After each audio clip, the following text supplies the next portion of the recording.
तो कहानी की शुरुआत में हम काया को देखते हैं जो अपने छोटे भाई और डैड के साथ रहती है। हाल ही में उसकी मॉम की मौत हो गई है जिस वजह से पूरा घर सदमे में है। इससे घर का माहौल कुछ ठीक भी नहीं चल रहा, इसीलिए वो सब ज्यादा बातें नहीं करती एक दूसरे के साथ। लेकिन काया अपनी पूरी कोशिश करती है कि वो अपने छोटे भाई और डैड का अच्छे तरीके से ख्याल रखे, जिस वजह से उसने बाहर जाना भी छोड़ दिया है। लेकिन आज उसकी दोस्त क्लारा ने उसे बुलाया है क्योंकि वो घूमने जा रही। उसके डैड गम से उबर ही नहीं रहे थे। आज तो वो बहुत ही उदास थी क्योंकि उनकी मॉम की मौत उन्हीं की कश्ती से हुई थी जिसे आज वो ठीक कर रही। वो जब भी उस बोर्ड को देखते हैं वो हादसा उन्हें याद आ जाता है। पर अब काया अपनी जीप लेकर निकल जाती है और पहुँचती है क्लारा के पास जो उसी का इंतजार कर। लोग समंदर में कुछ टाइम गुजारने के लिए इकट्ठा हुए, पर क्लारा बताती है कि यहाँ मेरा दोस्त भी है जो भी हमारे साथ आ रहा है। जो जानकर काया ज्यादा खुश नहीं होती क्योंकि वो ज्यादा लोगों में रहना पसंद नहीं करती। लेकिन क्लारा कहती है कि ज्यादा टेंशन मत लो, मेरे दोस्त के साथ उसका भाई भी आ रहा है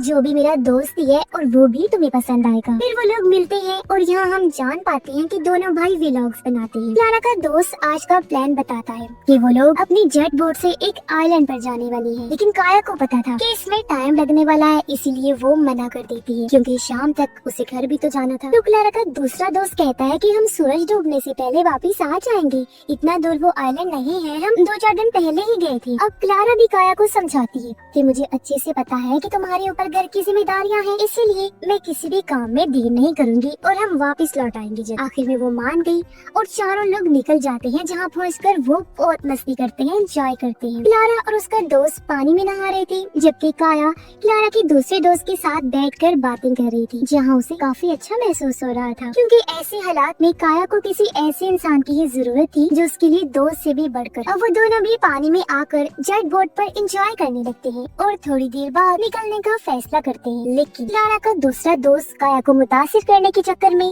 स्पीड बहुत तेज कर देता है, जो चीज जाहिर है गलत साबित होती है। अब उन दोनों को तो पता नहीं चलता, वो अपनी मौज मस्ती में रहते हैं, लेकिन ओवर स्पीड की वजह से क्लारा और उसकी दोस्त की जेट बोट पलट जाती है और दोनों पानी में गिर गए। उन्हें अभी भी होश नहीं आ रहा था कि वो अपनी जेट बोट क्लारा के दोस्त के ऊपर चढ़ा देता है, जिससे वो इतना जख्मी हो गया कि वहीं बेहोश हो जाता है। ये आगे जाकर उनकी खुद की जेट बोट भी पलट गई, वो भी बुरी तरह पानी में गिर जाते हैं, जिससे क्लारा का ये दोस्त भी जख्मी हो गया और अब सब पानी में। क्लारा को घबराया देख काया उसे संभालती है और क्लारा का दूसरा दोस्त अपने भाई को ढूंढने लगा, लेकिन वो उन्हें कहीं भी दिखाई नहीं दे रहा था, जिससे उन्हें एहसास हुआ कि वो जा चुका है, यानी कि उस टक्कर की वजह से उसकी मौत हो गई और वो डूब गया। ये जानकर उसका भाई यानी क्लारा का दूसरा दोस्त बहुत दुखी हुआ, उसे बुरा लगता है, पछतावा हो रहा था उसे क्योंकि अगर वो आगे देख लेता, ओवर स्पीड ना करता तो उसके भाई की जान आज बच जाती। पर अब तो वो खुद भी इतना जख्मी है कि कुछ नहीं कर सकता। खुद को बचाने के लिए काया को भी टेंशन होने लगती है क्योंकि उनकी दोनों जेट्स का फ्यूल पानी में बह गया था, यानी अब ये तीनों ही बस पानी में तैर सकते हैं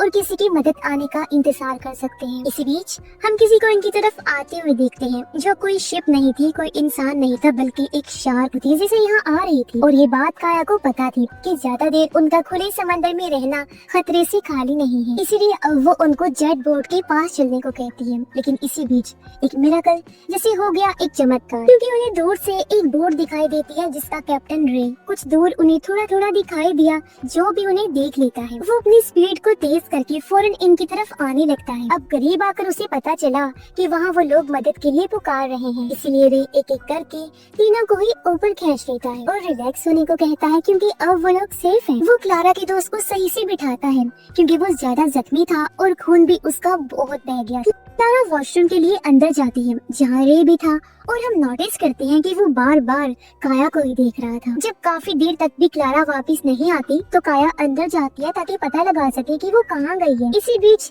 वो रे से बात करती है और कुछ देर वहीं खड़ी रही क्योंकि रे को कोई जरूरी काम करते हुए देखती। वो जानबूझकर खड़ी रही, हटने का नाम ही नहीं ली। रे कुछ केमिकल कॉटन पर लगा रहा था। काया सोचती है कि वो जख्म साफ करने के लिए क्लारा के दोस्त के लिए बना रहा होगा, लेकिन कुछ ही देर बाद वो इसका इस्तेमाल काया पर करता है, उसके मुंह पर रख कर उसे सुंघा कर बेहोश कर देता है। अब इससे हम ये अंदाजा लगा लेते हैं कि रे ठीक आदमी नहीं। जब काया बेहोश हो गई तो रे उसे शिप के पीछे वाले हिस्से में बने एक कंटेनर में बंद कर देता है और ऊपर से उसे लॉक कर दिया। लेकिन उसने क्लारा के दोस्त को वहीं छोड़ दिया क्योंकि शायद उसे लड़के अच्छे नहीं लगते ना उनकी जरूरत होगी, शायद उसके जख्मी होने की वजह से। 2 घंटे के बाद जब काया की आँख खुलती है तो वो खुद को ऐसी जगह पर पाकर बहुत ज्यादा डर जाती है। यहाँ क्लारा भी, इसे भी कुछ देर बाद होश आ जाती है। वो भी बहुत ही सहमी हुई थी। ये एक लकड़ी पर हेल्प में लिखा हुआ पाती है, जिसका मतलब यहाँ पहले भी कोई बंद था जिसने मदद के लिए हेल्प में लिखा। वो पूरी जगह किसी चेम्बर जैसी लग रही थी, जिससे बाहर निकलने का बस एक ही रास्ता था, ऊपर वाला, जो कि अभी बंद। इन्हें जो मैट्रेस दिया हुआ था उस पर खून के निशान थे और बहुत सारी लड़कियों की बाल भी, जिससे हम समझ पाते हैं कि यहाँ पहले भी कई सारी लड़कियाँ कैद हो चुकी हैं। दोनों बहुत ज्यादा डर जाती हैं और सोचती है कि आखिर हमें यहाँ पर क्यों लाया गया है, काश हम इस आइलैंड पर आते ही ना। लेकिन अब अफसोस करने का क्या फायदा था, जो होना था वो तो हो गया। अब इन्हें यहाँ से बाहर कैसे निकलना है ये सोचना होगा, क्योंकि जितने दिन ये यहाँ पर गुजारेंगी उतना ही खतरा बढ़ता जाएगा। अगली सुबह रे ऊपर का दरवाजा खोलता है और इन्हें खाने को जिंदा सड़ी हुई मछलियाँ देता है। पर काया उससे भीख मांगने लगी, प्लीज मुझे छानी दो, क्योंकि मेरे घर में एक छोटा भाई है मेरा जो घर पर अकेला है, उसे मेरी जरूरत है। लेकिन रे कहता है कि बिल्कुल, और अगर तुमने यहाँ से भागने की जरा भी कोशिश की ना तो मैं तुम्हें मार कर फिर टुकड़े करके मछलियों को खिला दूंगा। ये बोलकर वो फिर से कंटेनर का दरवाजा बंद कर देता है और वहाँ से चला गया। फिर वो अपने काम में लग जाता है, जैसे कि जिंदा मछलियों को खाना, गाने सुनना, सिगरेट पीना वगैरह, यानी कि वो सारे ही उल्टे काम करता था। फिर इसी बीच हम एक चीज नोटिस करते हैं, बीच बीच में वो वॉकी टॉकी पर किसी से बात करता है, जिसका मतलब यहाँ पर कोई आने वाला है। अब हम क्लारा के जख्मी दोस्त को भी देखते हैं, जो भी वहीं पर पड़ा हुआ है। इतने दिन गुजर जाने के बाद उसका कोई इलाज नहीं हुआ, ना ही रे ने उसे कोई खाना पानी दिया। अब 4 दिन बाद किसी शिप की आवाज आती है, जिसे वो दोनों लड़कियां भी सुन लेती हैं और बहुत खुश भी हो गई, इस उम्मीद में कि शायद कोई हमारी मदद के लिए आया होगा या फिर कोई कोस्ट गार्ड होगा जो भी उन्हें बचा लेगा। लेकिन पता चला कि वो एक डॉक्टर है जिसने अपनी शिप काफी दूर खड़ी थी और वहाँ से एक छोटी कश्ती में बैठकर यहाँ तक आया। वो पहले तो आकर क्लारा के दोस्त को देखता है और पूछता है कि कब से यहाँ पर पड़ा हुआ है। रे ने जवाब दिया, यही कोई 4-5 दिन हो गए होंगे। जिसे सुन डॉक्टर कहता है, कोई बात नहीं, ये भी हमारे काम आ जाएगा। फिर वो नीचे जाता है जहाँ दोनों लड़कियाँ डरी सहमी हुई कोने में बैठी हुई थी। डॉक्टर पूछता है, तुम में से चोट किसको लगी? मैं उसका इलाज करने के लिए आया हूँ। तो क्लारा आगे आई। डॉक्टर ने कहा, ठीक है, लेट जाओ। फिर वो उसको चेक करता है और रे से बात करते हुए ऊपर चला जाता है। मगर उनके जाने के कुछ ही देर बाद हम क्लारा के दोस्त की चीखें सुनते हैं, क्योंकि वो डॉक्टर दरअसल उसके ऑर्गन को जिंदा ही बाहर निकाल रहा था, यानी कि उसके अंदर की हर चीज निकाल लेता है, जैसे कि गुर्दे, दिल, आँखें, जिगर और भी बहुत कुछ, जिन्हें वो सप्लाई करने वाला था, क्योंकि इन्हें बेचकर बदले में उसे बहुत सारे पैसे मिलने वाले थे और यही उनका बिजनेस था। उस बेचारे पर इन्हें बिल्कुल रहम नहीं आया। फिर इतना जुल्म करने के बाद उसकी लाश को समंदर में डाल देते हैं। जब उसकी चीखें खत्म हो जाती है तो दोनों ही लड़कियां समझ गई कि इन्होंने उस बेचारे को मार डाला। उन्हें ये भी अब तक पता चल चुका था कि जो डॉक्टर यहाँ आया था वो भी ठीक नहीं है, रे की तरह ही पागल और खतरनाक है और ये दोनों मिले हुए। इसके बाद हम डॉक्टर और रे को बात करते हुए सुनते हैं, जिसमें डॉक्टर कहता है कि दूसरी वाली लड़की जख्मी है, जिसको हम यही खत्म कर देंगे, और जो ठीक है उसको मैं अपने साथ ले जाऊंगा, क्योंकि मेरे पास एक अमीर क्लाइंट है जिसके बेटे को फ्रेश यानी बिल्कुल ताज़ा और जवान इंसान की किडनी की जरूरत है, जिसके बदले में हमें अच्छे खासे पैसे मिलेंगे। अब रे मान जाता है, क्योंकि यही तो वो उसके लिए सालों से करता आ रहा है, समंदर में फंसे लोगों को बचाना और फिर उन्हीं के ऑर्गन्स को बेचकर पैसे कमाना। कुछ देर बाद वो डॉक्टर को लेकर फिर से नीचे जाता है और इस बार वो क्लारा को लेकर ऊपर जाने लगा। हालांकि उन्हें ऐसा करने से काया रोक भी रही थी, पर रे उसे वहीं पर मारकर बेहोश कर देता है।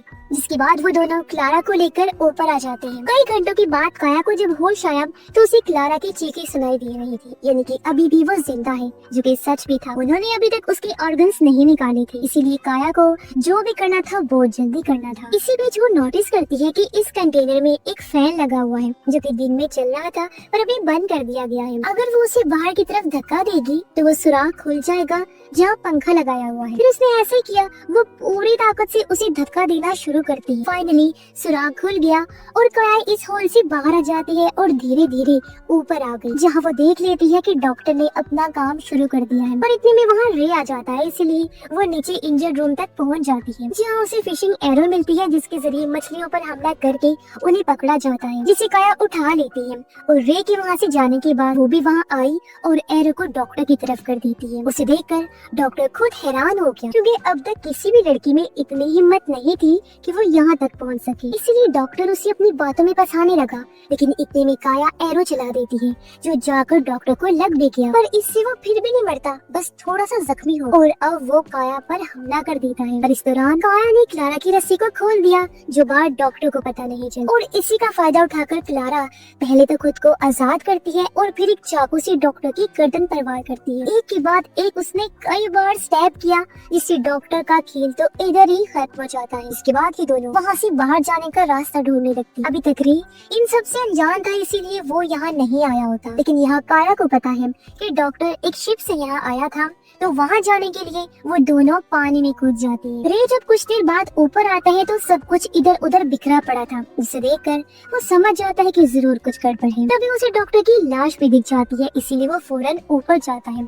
मगर अभी भी डॉक्टर की छोटी कश्ती वहीं खड़ी थी, जिससे उसे लगता है कि लड़कियां अभी भी इसी कश्ती में हैं। इसलिए वो छोटी वाली और इस पूरी कश्ती को चेक करता है, लेकिन वो उसे कहीं भी दिखाई नहीं देती। फिर वो और ऊपर जाकर सर्च लाइट को ऑन करता है, तब उसे पता चला कि वो दोनों तो पानी में हैं और डॉक्टर की शिप की तरफ जा रही हैं। इसीलिए वो फौरन ही अपनी बोट को स्टार्ट करने की कोशिश करता है, लेकिन वो स्टार्ट ही नहीं हो रही थी। नीचे इंजन रूम में जाने पर उसे पता लगता है कि किसी ने इंजन की तारों को काट दिया है, जो काम और किसी का नहीं बल्कि काया का ही था। जब वो वहाँ पर गई, क्योंकि उसे पता था कि रे बोट लेकर उन तक जरूर पहुँच जाएगा। अब जख्मी होने की वजह से क्लारा तैर नहीं पा रही थी, हालांकि काया पूरी कोशिश करती है, वो उसकी मदद करती है ताकि वो जैसे तैसे वहाँ तक उसे ले चले, पर क्लारा से नहीं हो पाता।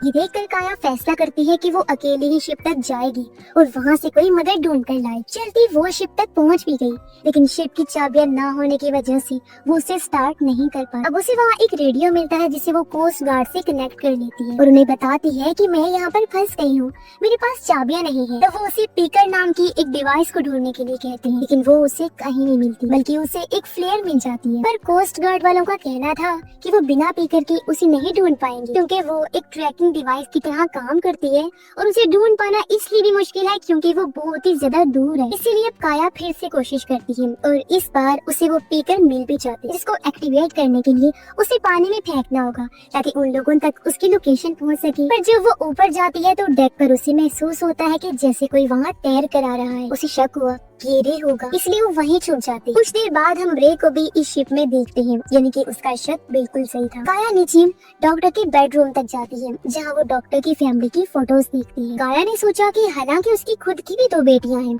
लेकिन पैसों में वो इतना ज्यादा अंधा हो गया था कि दूसरों की जिंदगियां बर्बाद कर रहा था और उन्हें तरस भी नहीं आ रहा था। इसी बीच जब वो ऊपर आई तो उसे रे पकड़ लेता है और पेट में चाकू घुसा देता है, जिससे कि काया जख्मी होकर वहीं गिर पड़ी। पर यहाँ वो रे को कंट्रोल करके उसे ऐसा भी खाने की कोशिश करती है जिसे कि वो उसे गले लगाना चाहती है। जैसे ही वो उसके करीब आया, वो उसके मुंह पर फ्लेयर छोड़ देती है, जिससे वो बुरी तरह तड़पना शुरू हो जाता है और फिर वहीं गिर गया। काया भी जख्मी होने की वजह से खुद को घसीटते हुए दर्द में तड़पते हुए किनारे के करीब आती है। पीकर को पानी में फेंकने की कोशिश करती है, लेकिन वो वहीं किनारे पर ही अटक जाती है और इतनी ही देर में वो भी बेहोश हो गई। लेकिन जिसकी जिंदगी होती है उसे तो फिर जीना ही पड़ता है, फिर चाहे वो किसी भी हाल में। रात भर लहरों की वजह से वो शिप हिलती रही, जिससे हुआ ये कि पीकर खिसकते हुए पानी में गिर ही जाती है और इससे वो एक्टिवेट हो गई। उसकी लोकेशन उन तक पहुंच गई, इसलिए सुबह होने पर वहाँ एक कोस्ट गार्ड की कश्ती आ जाती है, जो लोग काया को बचा लेते हैं। उन्हें यहाँ रे की लाश भी मिल गई। इन दोनों को लेकर वो जाने ही वाले होते हैं